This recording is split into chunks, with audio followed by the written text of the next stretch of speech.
All you that brave the water, since we're going to be talking about water tonight. This is our Wednesday wellness seminar.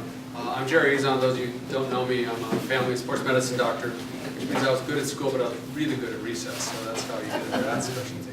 I've been around for a long time, and my goal is to try to impart some of the newer research and make it a resource for us. And Justin's done a great job, as well as Margaret. This is through the UCR School of Medicine, and so we actually have started a YouTube channel. So anybody who wants access to these lectures, they'll be available.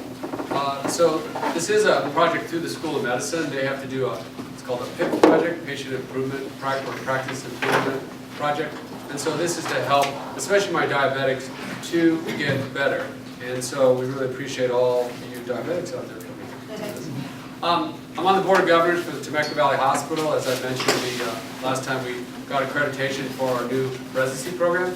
So we'll have 20 new internal medicine residents and 6 new family medicine residents. I'm on the core faculty for that. So this is very exciting that we're actually, as I call it, bringing civilization to this area. Those of you that have been around have seen the growth. We want to especially thank the city of Temecula. They've allowed us to use this place and are getting the word out. We're very excited that when you look at it, the last thing we'll talk about at the end of this whole seminar is community engagement. And while it's important to have, quote, good doctors, it's really good to have a good community, and that's what we're trying to build here. We appreciate everything that you guys are doing.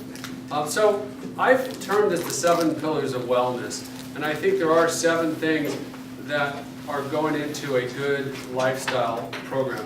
And a lot of this takes into account what's called quantum physics. So the first 3 are pretty straightforward: nutrition, activity, sleep. Most everybody agrees with that. But then we get into these things that are incredibly important but not very well known. We talked about light last time. We're going to be talking about water tonight. Electromagnetism is all around us, and then community engagement. So I think if you get these 7 things pretty good, you do quite well in your life, and I can basically unprescribe medicines. And then I frankly lose you as a patient. We just see you once a year to high-five you because you're doing so well. So nutrition we've talked about. A good way to start on a low-carb, because it's all about hormones, not so much calories anymore, is to, a very simple thing is 6 days a week avoid GPS, grains, potatoes, and sugars. Have a cheat day, do that for a couple months until you're tired of being sick on your cheat day, and go all in on a low-carb lifestyle. Because I consider carbs to be a fuel, similar like when you go to the gas station, you have to decide between regular gas and diesel. But carbs are like coal, they're very dirty, and they cause a lot of inflammation in our bodies. And we're hybrids. We can run off of carbohydrates, but I think you should decide, if you're not the best version of you, to maybe switch your fuel, and maybe you'll do better. And keto is clean. I mean, keto just means fat burning. So if you can learn to burn fat, either fat you eat or fat you have, it works very well. It's just very difficult to get there, and that's why this whole thing is important, to meet other people that have done well. People like Melanie, who's lost, how much have you lost, Melanie? 100 pounds. 100 pounds. She doesn't weigh 100 pounds. I mean, she lost her. We found you. No. But it's really helpful when you learn how your body works, and that's my goal. So keto means to burn fat, so I kind of don't even use the K word. I kind of say low carb, fat burning, those sort of things, because it is so misunderstood. But if you need help with that, we're happy to help you. So we have a website trying to switch people from carbs to a well-formulated ketogenic diet. So we have YouTubes, we have resources.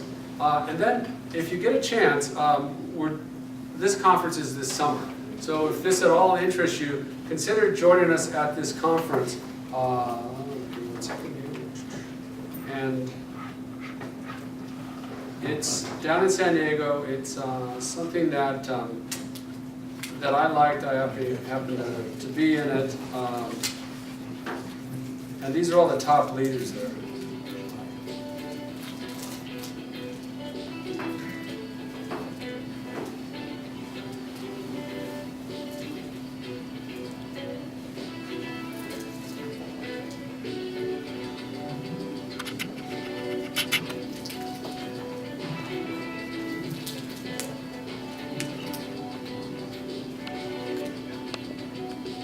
So it's down in San Diego. It's a 3-day conference. You can meet all the top docs. I found it very good. They have good exhibitors, and you'll get up to speed on what this is all about. So it's in San Diego. If you're interested, let me know. I'll probably be going, and we can kind of meet up with that. So that's the nutrition, and happy to talk more about it. Exercise, motion is medicine. The name of my office is Motion Medical Group. I think motion is the lotion. It can help a lot of things, and I think it's important. I don't think it's the most important thing. I think it's probably a good portion of your nutrition, but definitely you want to move. And there's two kinds of movements, both cardio as well as strength training, and especially postural type strength training is important. Sleep is very important, and I have a TEDx talk on that. So if you can eat well, move well, sleep well, usually you're going to be well. And so happy to talk more about the sleep. Light we talked about last time. It's very important to get your light environment correct. Most people kind of take light for granted, but light's really the source of everything. And we get a lot, and I'll be talking about the interface of light, energy, and water today. So we all know which group was this? Rock and roll group? Pink Floyd. Pink Floyd. Thank you very much. So, anyway, but we learn a lot just from looking at rock and roll T-shirts. So light is really a spectrum, and our body really likes the different colors of light. That's why we like a rainbow. But all of this is very important for our health. So if you literally are in the dark, you're just not going to be that healthy. We really need the sunlight. You need to get out and do it, and then especially to get full spectrum sunlight. So I don't want you to sunburn your eyes, but the more outside you are, the healthier you're going to be.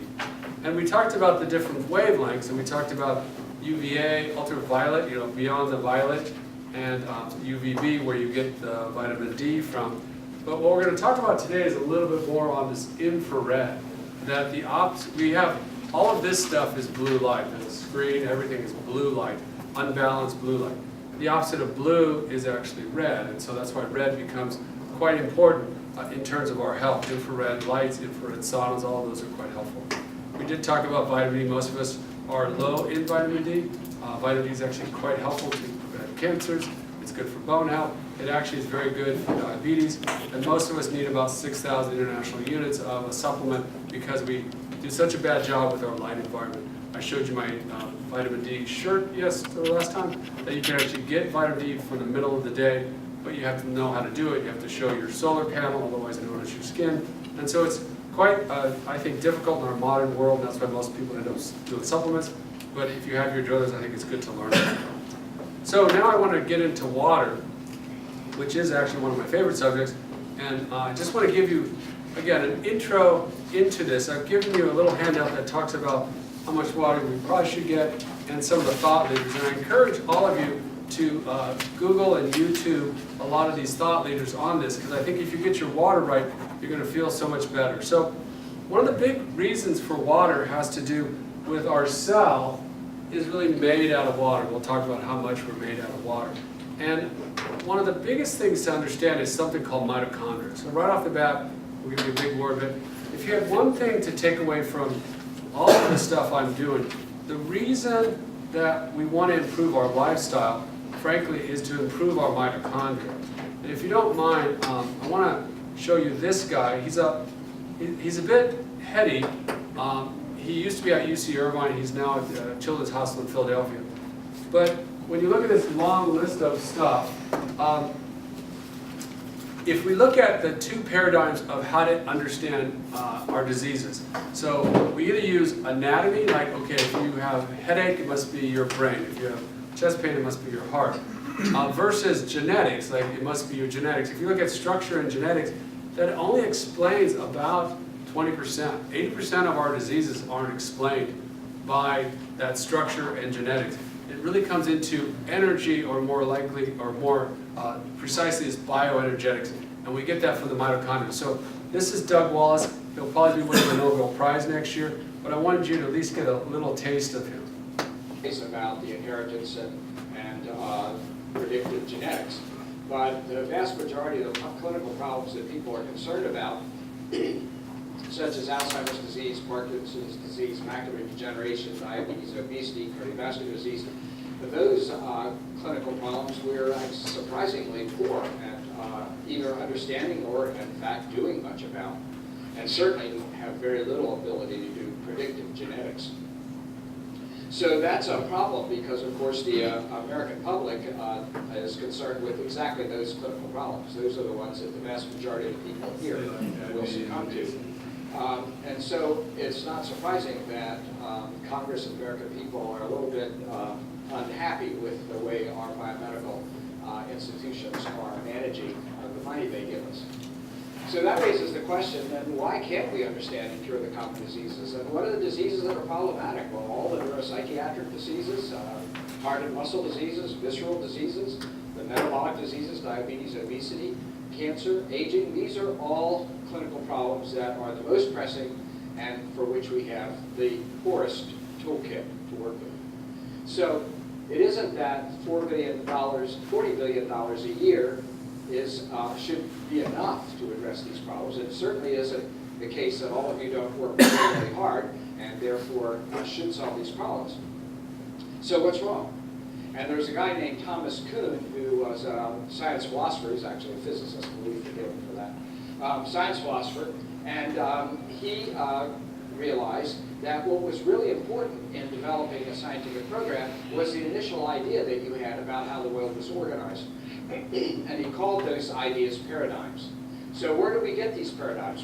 We get these paradigms from people that tell us these paradigms. So what are the key paradigms in Western medical thought? Well, the one paradigm is that diseases are basically anatomical.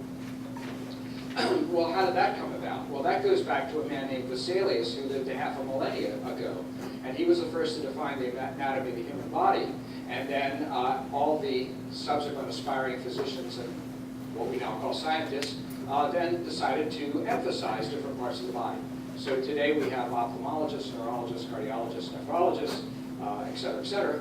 And that leads to a corollary. And the corollary is, if I have a headache, then I should go see the neurologist because there must be something wrong with my head. That's the anatomical perspective of medicine, but in fact, that corollary has never been formally proven. That's just an assumption. Because it's perfectly possible that you could have a systemic problem for which the brain was particularly sensitive to, and that would give you the headache, and you could study the brain all you wanted, you would still never understand the disease. The second major philosophical paradigm, which Western medicine is based on, goes back to Mendel about 150 years ago, and he studied pea plants.